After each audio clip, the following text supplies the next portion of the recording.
Satu, dua, yo. Baik, assalamualaikum warahmatullahi wabarakatuh. Shalom, Om Swastiastu, Namo Buddhaya, Salam Kebajikan. Nah, di sini perkenalkan dengan saya mahasiswa kedokteran umum Fakultas Ilmu Kesehatan Kedokteran Erlangga yang ada di Banyuwangi. Di sini saya akan melakukan pemeriksaan telinga ataupun pendengaran dalam tugas video fisiologi yang ditugaskan kepada saya. Nah, di sini teman-teman, saya akan melakukan pemeriksaan pendengaran ini menggunakan suatu alat yaitu yang bernama garpu tala. Nah, garpu tala ini akan kita pergunakan untuk melakukan pemeriksaan pendengaran ini.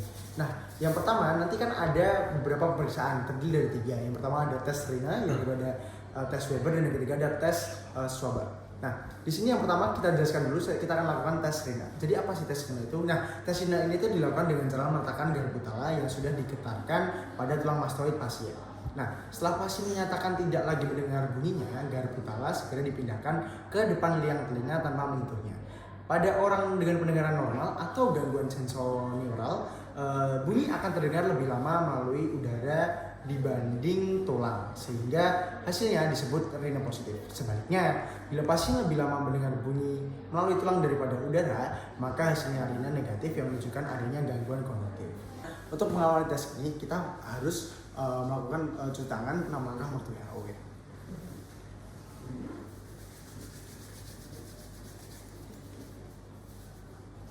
Nah, baik, jadi nanti kita petik menggunakan kuku, lalu kita akan letakkan pada proses mastoid dari pasien ini sendiri. Nah, setelah tidak bersuara, kita sudah berikan informasi terlebih dahulu. Nanti pasien sudah berkata tidak suara, kita akan berikan di liang telinga tanpa menyentuh telinganya langsung. Begitu. Nanti kita akan waktu ini menggunakan jam atau aplikasi apapun yang bisa menghitung waktu. Begitu. Baik, Bapak, di sini mohon maaf, nanti di saat saya berikan instruksi, saya akan taruh di sini. Jika sudah tidak mendengar Bapak dari suaranya, bisa tangannya bisa begini ya Bapak ya.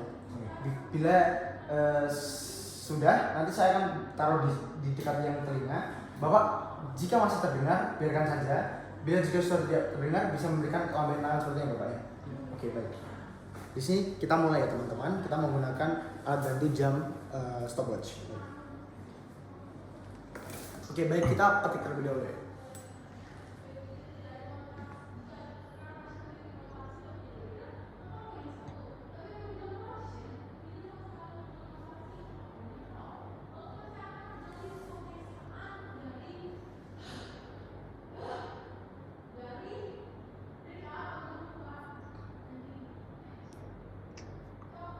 Oke, baik. Di sini sudah di bagian bapaknya, kita dalam tes ini mendapatkan hasil 10 detik. Ini untuk pengecekan saja. Apakah ada pemeriksaan tuli kognitif ataupun tuli sensorineural. Begitu.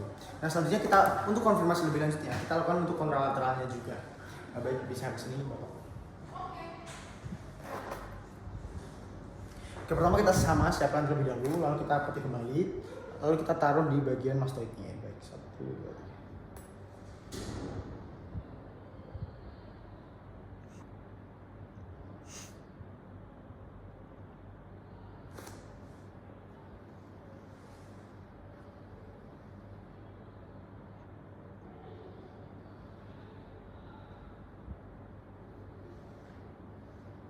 Oke, baik.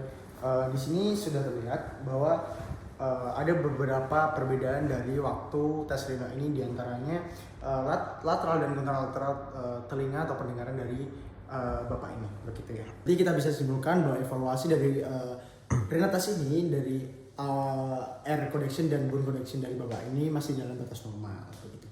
Lanjut, kita akan pemeriksaan tes Weber. Baik, selanjutnya ada tes Weber. Tes Weber ini dilakukan dengan menempatkan garpu tala yang bergetar di tengah dahi atau di puncak kepala pasien. Nah, pasien diminta mengatakan di telinga mana bunyi terdengar lebih jelas. Pada keadaan normal, bunyi terdengar di tengah atau sama pada kedua telinga. Jika bunyi terdengar lebih keras di telinga yang sakit, hal ini menandakan adanya tuli kognitif. Sedangkan bila bunyi terdengar lebih jelas di telinga yang sehat, maka mengarah pada tuli sensorineural.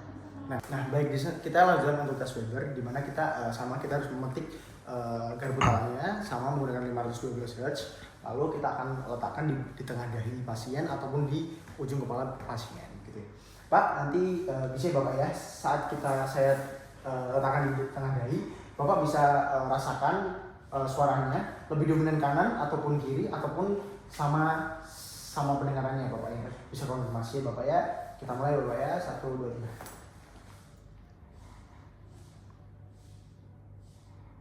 Sama.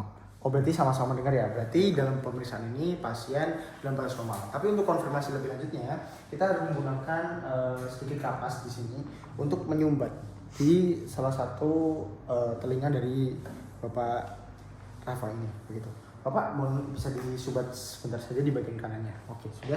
Nah, jadi penjelasannya seperti ini. Jika nanti saat untuk pemeriksaan Weber ini, saat saya letakkan di dahi, pasti dipastikan yang lebih terdengar yang disumbat, karena kita di sini menggunakan bone conduction gitu kan. Jadi tidak ada distract dari air conduction sama sekali. Begitu. Saat disumbat otomatis semakin terdengar begitu. Oke, permisi Bapak ya. 1, 2, 3. Ya, lebih terdengar di bagian yang disumbat. Oke, baik. Berarti dalam pengecekan atau pemeriksaan tes Weber ini, dengan tes Weber ini Bapak Rafa ini dalam batas normal. Boleh Bapak ini bisa dicopot lagi kembali lagi. Oke. Nah, selanjutnya kita akan lanjut untuk pemeriksaan tes swabage. Nah, swabage ini kita akan lakukan yang pertama kita lakukan dari saya dulu, lalu di mastoid pemeriksa, lalu lanjut ke mastoid pasien. Begitu. Kita cek terlebih dahulu.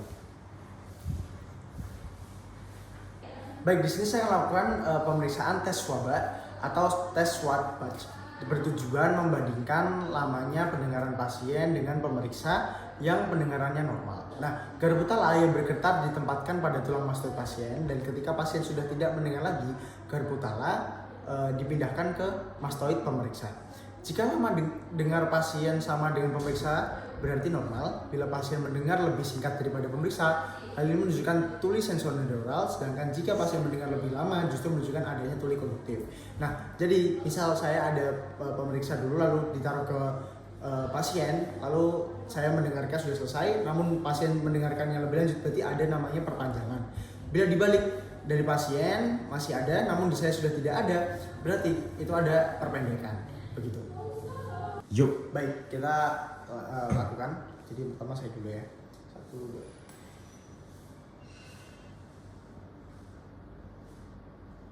Oke, suaranya sudah berhenti. Apakah terdengar suara Bapak? Tidak. Oke, berarti dalam batas normal. Tidak ada perpanjangan. Selanjutnya konfirmasi jika sudah tidak ada suara Bapak. Oke, sudah. Oke, tidak ada suara juga yang saya dengar, berarti tidak ada perpendekan dari pendengaran ini. Nah, untuk konfirmasi lebih lanjutnya kita lakukan di bagian kontralateralnya juga. Begitu. Oke, yang pertama kita lakukan dari saya terlebih dahulu. Oke. Terdengar apa Pak? Tidak. Oke, baik. Berarti dalam batas normal tidak ada perpanjangan. Selanjutnya kita balik untuk mengecek apakah ada perpendekan. Sudah tidak terdengar. Baik, juga sudah tidak terdengar di saya. Berarti dalam tes swabage ini pasien dalam batas normal, tidak ada perpanjangan atau perpendekan. Begitu. Jadi pemeriksaan Bapak, pendengaran Bapak ini dalam batas normal semuanya Bapak ya. Di tes Rina, di tes Weber dan tes swabage-nya juga aman, tidak ada kesalahan dalam pendengaran. Gitu ya Bapak ya. Terima kasih Bapak, mungkin bisa dilanjut untuk pemeriksaan selanjutnya. Di sini saya akan tutup untuk cuci tangan 6 langkah berteriak.